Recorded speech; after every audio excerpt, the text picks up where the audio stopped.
Starting. Thank you so much for coming to this really important forum tonight, our very first of 3 forums that Lookout is hosting on this election 2020. I'm Jody Biehl. I am the Community Voices editor at Lookout, and I am a journalism professor at UCSC. And I do all of this because, like you, I care about democracy, I care about voting, and I care that we're educated voters, that when we go into the booth, we have an idea of who we're voting for and why, and what issues really matter to us in our community, and what candidate represents those issues the best. So that's what we're here to do tonight, to look at the candidates, to hear personally from them, to hear what matters to them, and for you to think about what matters to you. Our government obviously works best, and we've had a lot of challenges right now in our government and in voting, but our government works best when people vote and when people are informed about their topics. So Lookout is about 2 years old. We're having our birthday soon, so it's really exciting and wonderful, and again, great experiment in what local news can be and what it can do and how it can uplift and better a community. So that's why I got into this and why we're really grateful to all of you for supporting us. Those of you who are not members, you can become members, and you can actually get 52% off, I think, tonight. If you look on your tables, you can see what that flyer about that. We have 15 full-time staff and 10 in the newsroom. A lot of them are here tonight. If you're a Lookout person, we do have actually t-shirts, but no one's wearing them tonight. So sometimes Ken, our boss, makes us wear them. We love them. They're really actually lovely, and we give them out for free, so you should come to our events so you can get one. But if you're a Lookout staff, just raise your hand, wave a little bit, say hi. Ken Doctor, our founder of Lookout, sitting right up here front, keeping us all honest. Again, ultimate role of the press is tonight. You're doing it. I talk a lot in my classes at UCSC about what it means what democracy means, and that the final moment of democracy is standing up to vote, and what would it take to get you on the street to protest? What issues do you care about? What will you do in your life to enact what you believe in? And so here you are. You guys are here. Everyone's here tonight. You're taking action on this Thursday night to inform yourself about the press or about this election cycle. So thank you so much to you for doing this. Again, we have 2 more forums coming up.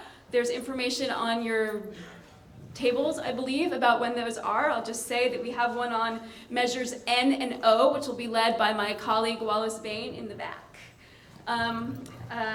That will be on Monday. Wallace is hiding, but he's your host for the Monday, October 17th debate forum on measures N and O.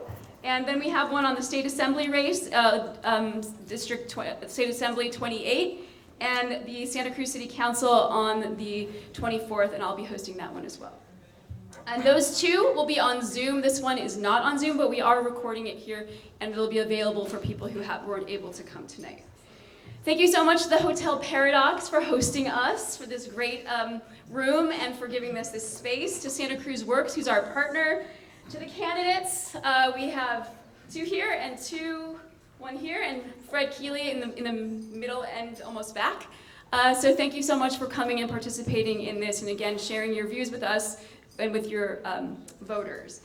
And thank you again to all of you for coming and being part of this. So tonight's forums are going to be divided into 2 segments. They're each going to be roughly 45 minutes, 50 minutes. This is the first one we'll be doing is on the District 3 Supervisor. So we have Cummings and Shebreh Kalantari-Johnson speaking first. I'm going to work really hard to make sure it's fair, give everyone the exact amount of time. I'm asking the candidates to be respectful. Obviously, we've done this once before in the primaries, so we know how that goes. Adhering to the time limits, please, respecting when it's time to end. Don't make me yell at you, which maybe I'll have to do. I'll try to be gentle about my admonitions. Blair is keeping time, so she's going to hold up signs at 30 seconds and 15 seconds, and when your time's up. Okay? When you see her signal, just please wrap up quickly. Audience members, if you have questions, please write them down. You have note cards. We really do care about what you're asking. And we're going to have someone, if you've already written them, you can hold up your card now, and we'll have people start collecting them. But I'll ask again one time before the end, so you can spend time as we're talking. I will try to get to all of them. If I don't at the end, please just write them because we will use them in our reporting. And we'll try to answer them, we'll find ways of answering them. Again, we ask that you keep reactions to clapping, no screaming, shouting. I think we're a pretty mellow bunch. We're going to take turns on who answers first, so that's all fair. If I get out of line, please correct me. Again, I'm working hard to do it right. At my discretion, I'll also, if there's an argument or discrepancy between candidates, I'll ask them to talk to each other. They know this, to interact. It's not just going to be question, answer. We'll ask them to interact and to have open discussions. Candidates, if there's some sort of critique that you want to make, if someone says something you'd like to respond to, I'm going to be sitting there, you can gesture to me, we'll be able to know that, and I'll be sure to give you time. All right, let's get going. So we are entering a historic time. There hasn't been a Santa Cruz supervisor who did not have the last name of Coonerty for more than a dozen years. Who in this audience knows how many years it actually will have been? It's a pop quiz. I told you I was a professor. Yes. Wrong. Should I say more or less? More. What do you think? Okay, it's 16 years. 16 years, 2 sessions of 8. So that's a lot of time. There also hasn't been a female member of the Board of Supervisors since 2014. Also a long time. There's never been a black person on the board of Santa Cruz Board of Supervisors. And there's never been an Iranian on the Board of Supervisors either. So no matter what happens in this race, it's going to be historic and interesting, and we're going to have a bit more diverse council, Board of Supervisors than we've had.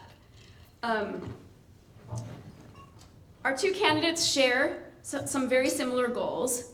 Both are educated, articulate, and they care deeply about our community. We're lucky to have both, honestly. A lot of seats are going uncontested or with candidates who are in many districts in other parts of the world and country where the candidates are not good. So we're really lucky to have a choice between 2 good candidates. And they're both been working for the city council is a part-time job.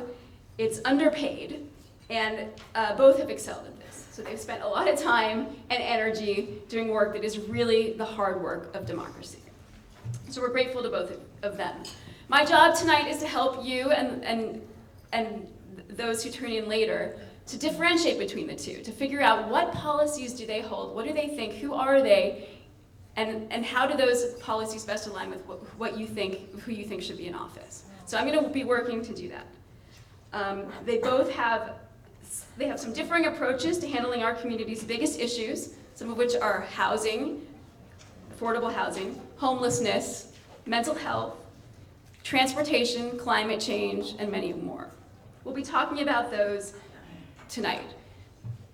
Lookout's news side has covered a lot of these issues, so we've covered them in much of our coverage, but we're also going to delve into them here tonight in our forum and ongoing in our opinion section.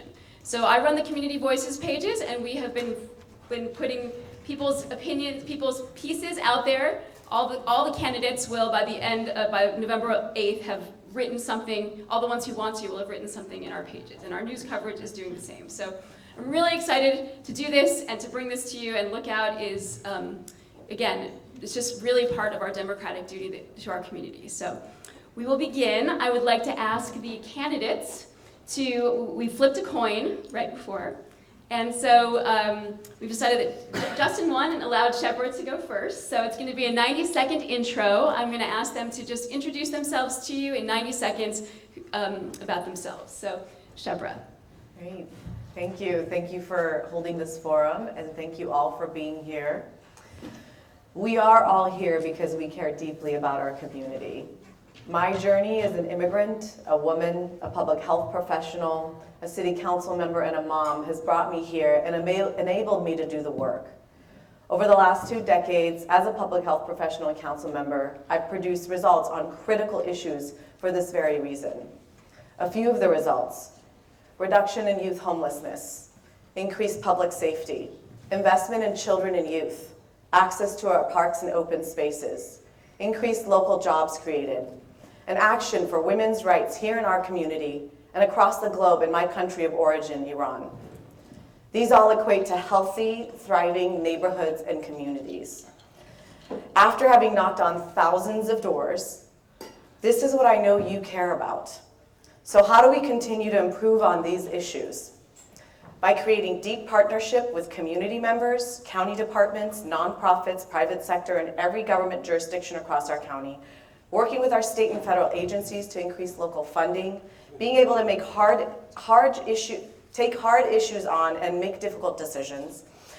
And this is what I've given our community over the last 20 years. I have the experience, I have the commitment, and I ask you all to elect me as your next supervisor and the first female to serve on our Board of Supervisors in over a decade. Thank you.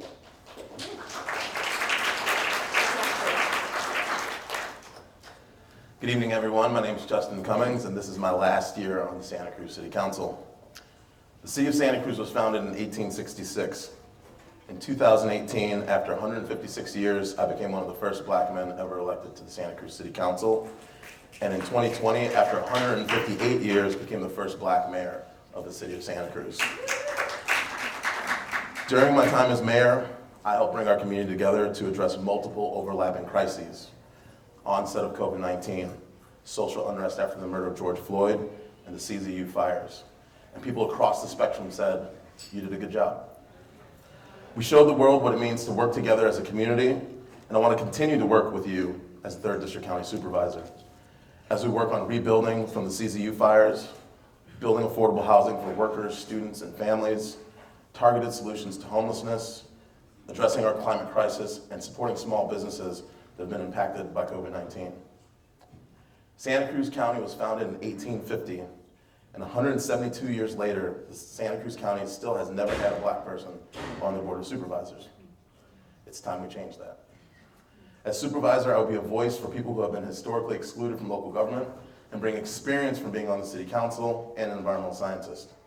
I've been endorsed by many organizations and people, including key endorsements from the California State Democratic Party, Santa Cruz County Democratic Party, Planned Parenthood Advocates Marmonte, UCSC Dems, the Sierra Club, and many more. I have the experience we need right here, right now, and I hope I can count on your vote.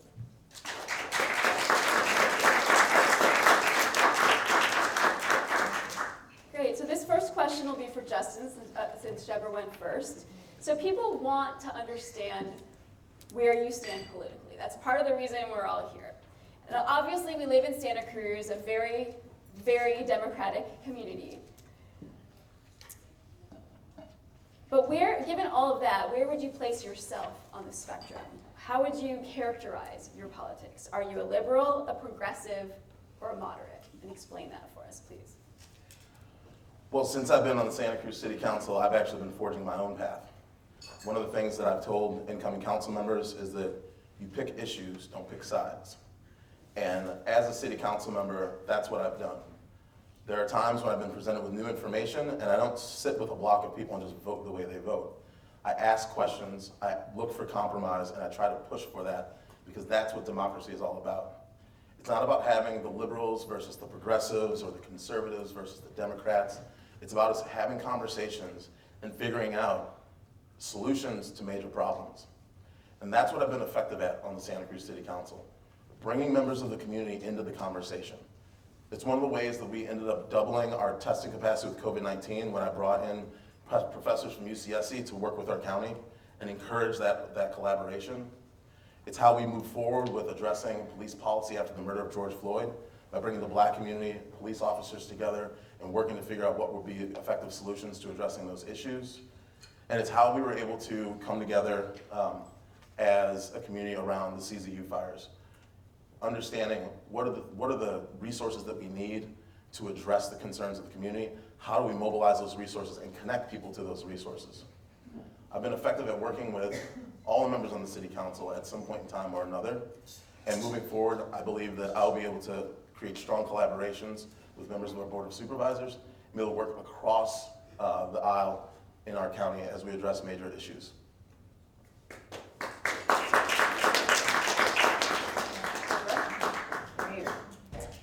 So we define all of those terms that you mentioned, Jody, in a very different way than other communities. There's a wide spectrum here, and I don't feel that I fit in any of them either.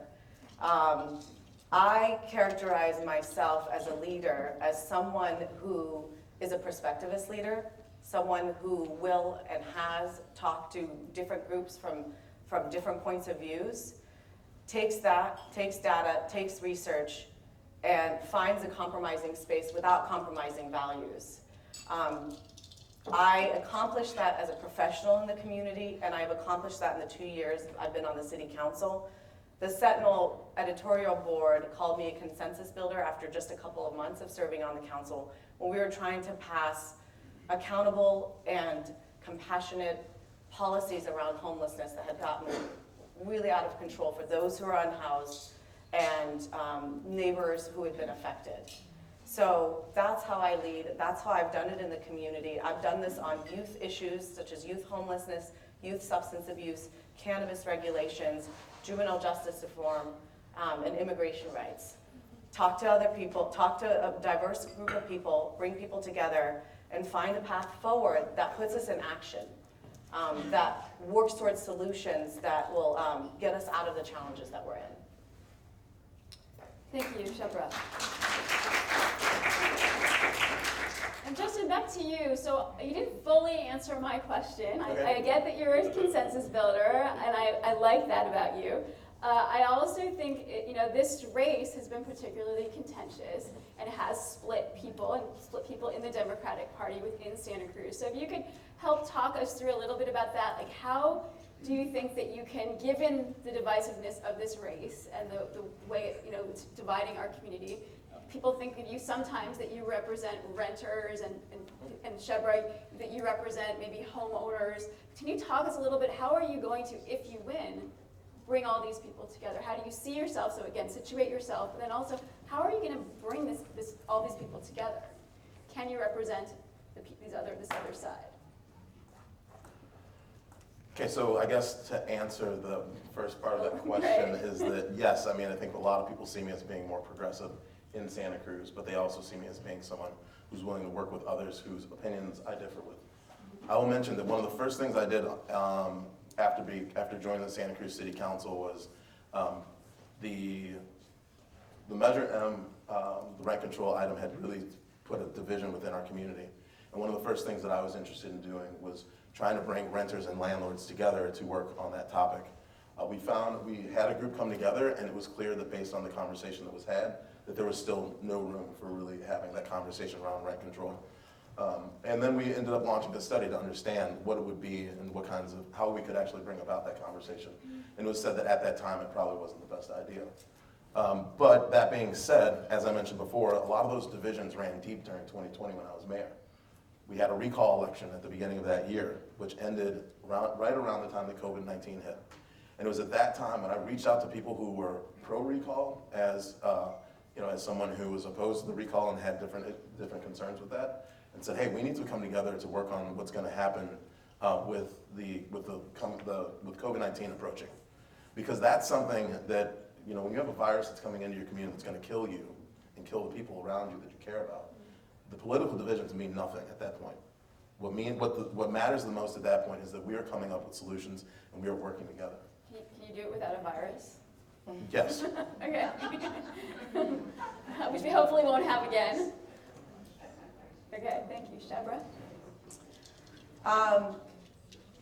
Do you want me to say specifically if I'm liberal, progressive, moderate? Well, you answered that question. I was looking more to, how are you going to bring people together, this division in our community? How are you going to represent the people if you win?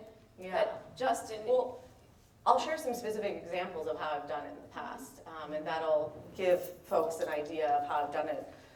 So several years ago, I was appointed to serve on a county cannabis commission to form cannabis regulation.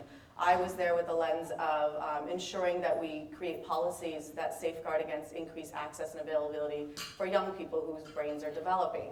I was one of 13 members on that commission, and many of the commissioners were either working with the industry or somehow connected to the industry. At the start of that, I believe it was like a 9-10 month process. One of the commissioners pointed across the room and said, "You're a prohibitionist." And so I took that moment to step back and say, okay, he cares about something. He's here and he's really riled up because he cares about something, and he sees me as the other. So I said to him, I said, "Why are you here?" He said, "Well, I care about medical cannabis and it helps people, and I care about well-being." And I said, "Well, then I care about youth well-being. So really we're here for the same reason. We care about community well-being." And then a couple weeks later, he came up to me and he put his arm around me and he said, "You know what? You're right, and we can't do this without each other. We have to work together. Even if our strategies and policies differ, we are here for the same reason, so we have to work together." So starting with the big picture, starting with a vision, and even if our tactics are different, knowing that we're here because we have the common vision. That's only one of the places that I've done that. And I will now say, he's on my campaign team. Oh, okay. All right. Interesting. Okay. Flash forward. It's 2026, and it is Shebreh's turn, right? Your turn first to answer. It's 2026. It's 4 years from now. You are the second most senior person on the County Board of Supervisors, and it's election time again. So, what have you gotten done on homelessness, on affordability, and on the CZU rebuild?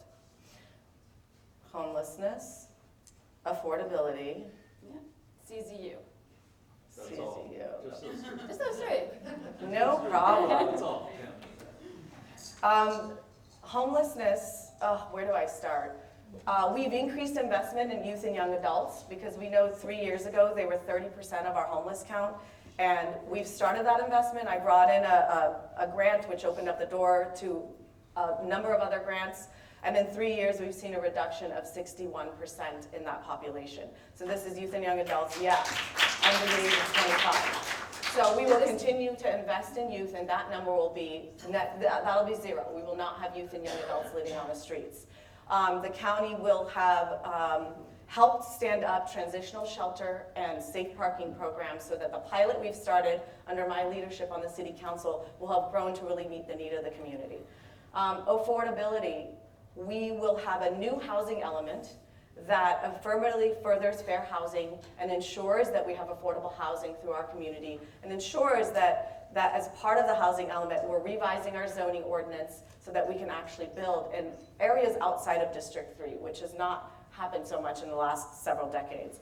CZU, the survivors of CZU will have had their homes built, and we will have created a coalition, which I've already started with Firewise groups up in the North Coast and here in the city of Santa Cruz, to work together to prevent and respond more effectively. Probably out of time. You're out of time. Thank you. Justin? Can you repeat the items? 2026. Oh, Yep. the items, sorry. Homelessness, affordability, CZU.